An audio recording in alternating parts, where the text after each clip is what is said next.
Chapter 283. She opened the Pandora's box, Section 1. 3 months passed since Christina Lewinsky began to search for her Muslim mother in Mumbai, India. With the help of the 3 Christian brothers and other new volunteers in the church, she searched in many areas in Mumbai, but did not find her mother. Some believers told her that her mother was either died or moved to another place. Christina determined not to give up her search unless she would either find her mother or find proof that she died or moved to another city or country. Meanwhile, Sister Christina was engaged to Brother Bruno. Their marriage was scheduled to take place after 1 month from the day they got engaged to each other. She was not in the least attracted to her fiancé. For her, it was just another Indian arranged marriage. The only difference between her previous arranged marriage with Rahul Patel and this one, the former was forced on her and this was clothed with the attire of divine prophecy.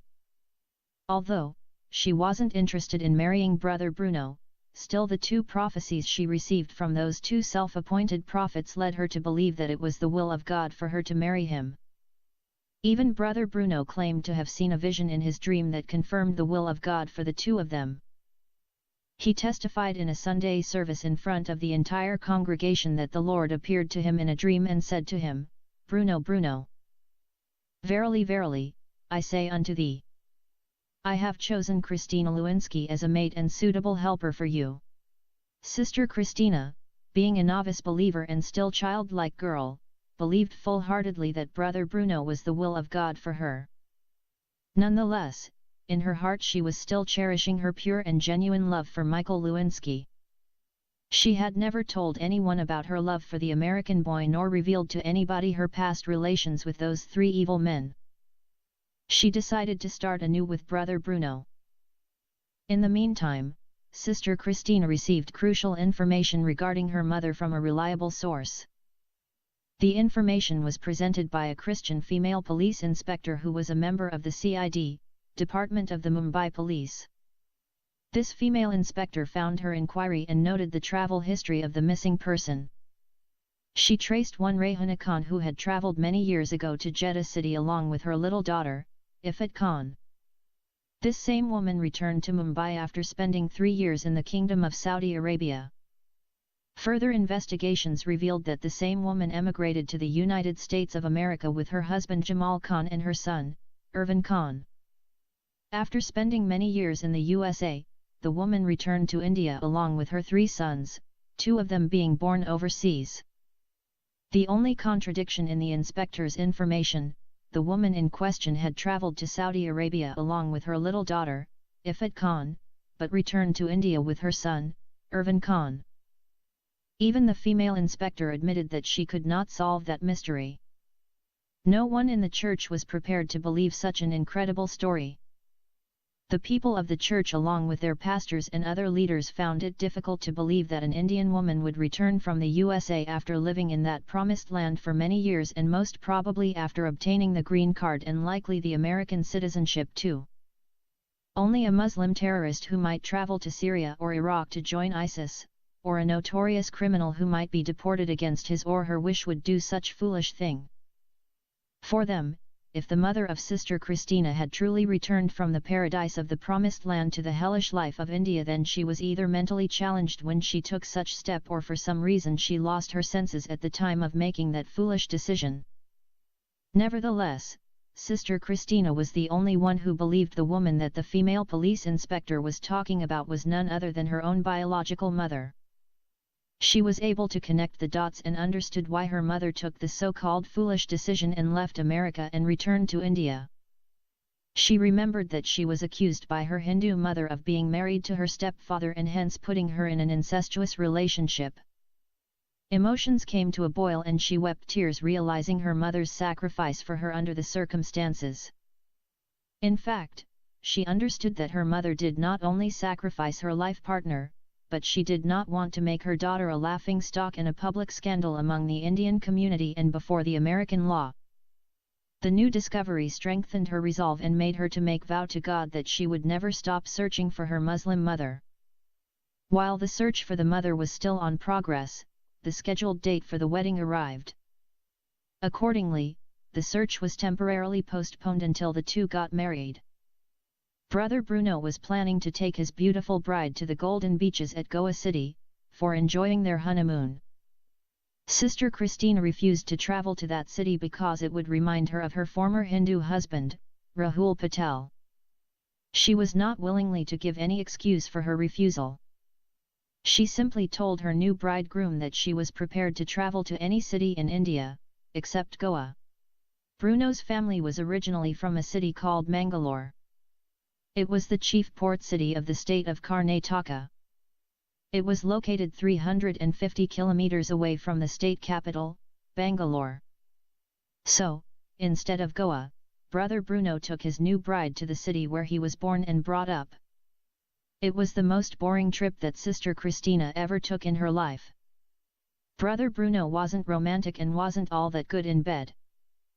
Sex for him was not much different from food.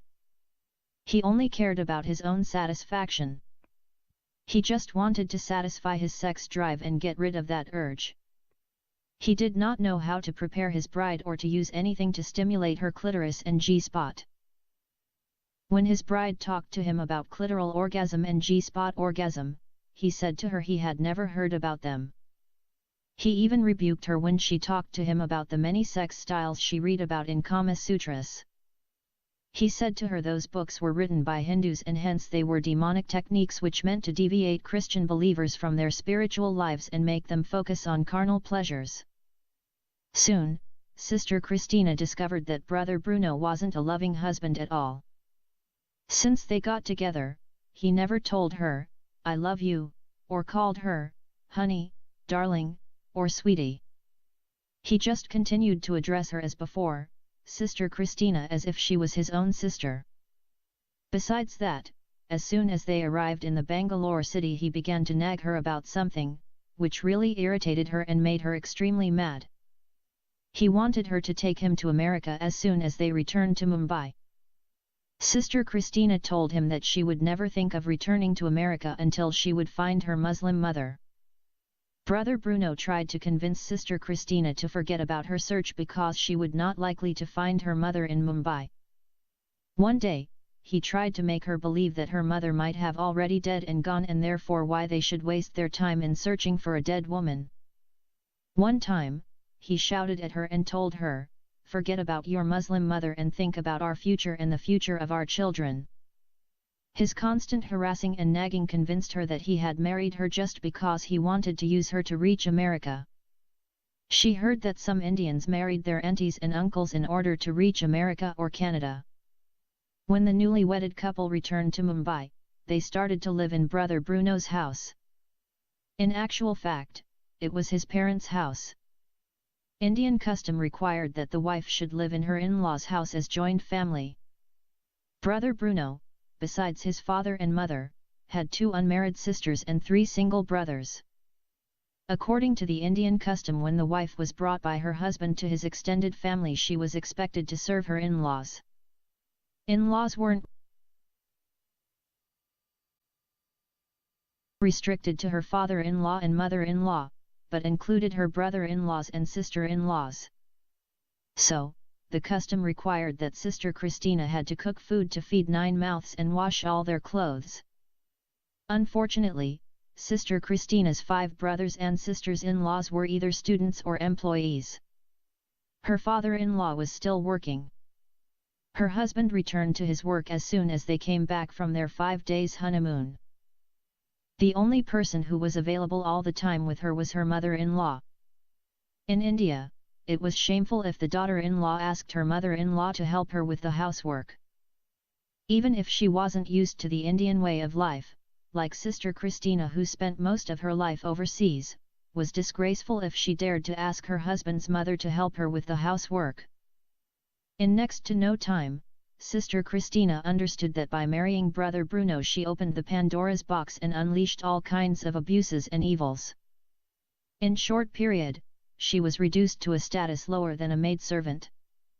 Every maidservant in India was getting paid for her service, but Sister Christina was an unpaid slave. She had to get up early in the morning and cook and prepare the breakfast for everyone in that extended family.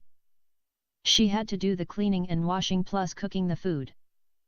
She had to cook the lunch for every member of the joint family and pack it in 7 tiffin containers. She had to wash the clothes of all members of the family. She had no washing machine, but she had to use her bare hands to wash the clothes plus other linens such as aprons, towels, bed linens, blankets, tablecloths, chair covers, etc. What bothered her so much was that she had to wash the clothes of her father-in-law and brother-in-laws, including washing their underwear. She had to crawl on her knees and hands, while she was sweeping the floors of 5 rooms and 1 living room. Every day, without fail, she had to massage the body of her mother-in-law, who was behaving like the devil-in-law towards her daughter-in-law. She was constantly harassing, rebuking, scolding, and abusing her daughter-in-law through many more ways. The biggest fault she found in her daughter-in-law was that she had no parents to pay dowry to her husband. In the Third World, Indian society is the only society that requires the bride's parents to pay the bridegroom a dowry. That devil-in-law was using the question of dowry as a powerful tool of torture to abuse her daughter-in-law. Sister Christina could pay huge dowry and hire 10 maidservants and live as a queen, but she did not want to tell her husband and his family that she had millions of dollars. She did not want to leave India and return to America without her mother. She did not want her American lover, Michael Lewinsky, to know that she had broken her celibacy vow and married an Indian Christian man who turned her life into hell. After living for a few months in that abusive joint household, Sister Christina understood that she took a wrong step by marrying Brother Bruno. She concluded that it wasn't the will of God for her to marry such a self-seeking man. By showing blind eye to her daily sufferings, he just wanted her to hate the life in India and take him to America. Nonetheless, she determined not to return to America no matter what would happen between him and her. Brother Bruno changed his nagging and harassing policy and started to blackmail his wife. He told her openly that he married her because he wanted to emigrate to the United States of America and live together with her and their future children in a better life. Sister Christina made it very clear to him that she was not going to return to the States unless she would either find her mother or determine her mother's fate. When he understood that his wife's mother came in between him and his dream, Brother Bruno challenged Sister Christina on her mother's love towards her. He told her that the whole church came to know through the Christian female police inspector of the Mumbai CID, that her mother had given her in marriage to a 70-year-old Saudi man when she was a 7-year-old child. She lived with him for 10 years before she returned to India. Sister Christina tried to explain the misunderstanding in her childhood's abuse, but her husband cut her and continues to challenge her. Then, he confronted her with her hidden past life after her return to Mumbai. He told her that everybody knew that she had worked briefly as a film actress at Bollywood, but her career ended into a stinking public scandal. They knew that she had had an affair with an old film director who secretly married her and made her his kept wife and hid her in his farmhouse until the police exposed the secret affair. Then she was jailed in the Mumbai Arthur Road jail for practicing prostitution involving film directors, wealthy men, and politicians, and for being a high-profile prostitute. She had incurred the disgraceful title of the Bollywood waif, or Bollywood hooker. After exposing her past life, Brother Bruno told his wife that despite her disgraceful past he was ready to forgive her if she would compromise about her mother's issue and take him to America as soon as possible. Sister Christina had never cried or become so angry in her life before. She tried to correct the falsehoods and twisted details in his version of the story, but he refused to believe her. The matter became worse when his mother and sisters joined the quarrel and took the side of her husband. Then, their quarrel resulted in serious confrontation and accusation until she left her in-laws' house and went to the house of the senior pastor of the church. Sister Christina told the pastor and his wife what had happened between her husband and her. She said she wanted to end her marriage with him. The pastor and his wife told her that as a Christian she would not be able to divorce her husband unless marital unfaithfulness involved. Sister Christina narrated all the sufferings and abuses she was going through in that extended family and hence demanded divorce on those grounds. She was told that all those grounds were not sufficient reasons to end up a Christian marriage. The sole reason for getting divorce was marital infidelity, and that only if she could prove there was such thing in her marriage. Nevertheless, Sister Christina stood her ground and demanded an end to her abusive marriage life. The pastor and his wife told her that they would call leaders' meeting and bring both of them and try to either reconcile them or find another solution to their problem. When the leaders' meeting was held in the main pastor's house and Brother Bruno attended it, Sister Christina insisted on leaving him because she came to know that he married her for only one reason, to reach America. The church leaders, collectively told her that she could not divorce him no matter what he had done to her except if he had committed adultery with another woman. Even if he would have to abuse her physically through wife-beating, she would not have scriptural basis to divorce her Christian husband. On that basis, she could only separate herself from her husband and remain unmarried. Finally, the church leaders somehow convinced both husband and wife to compromise in their conditions and work towards marriage healing and reconciliation. Brother Bruno was persuaded to apologize to his wife and give her 6 months' time to continue her search for her mother. Sister Christina was rebuked for hiding her past life from her husband. Then, she was asked to seek God's forgiveness and her husband's pardon for building a marriage life on lies and hidden past. Moreover, she was convinced to take her husband to America after 6 months whether she found her mother or not.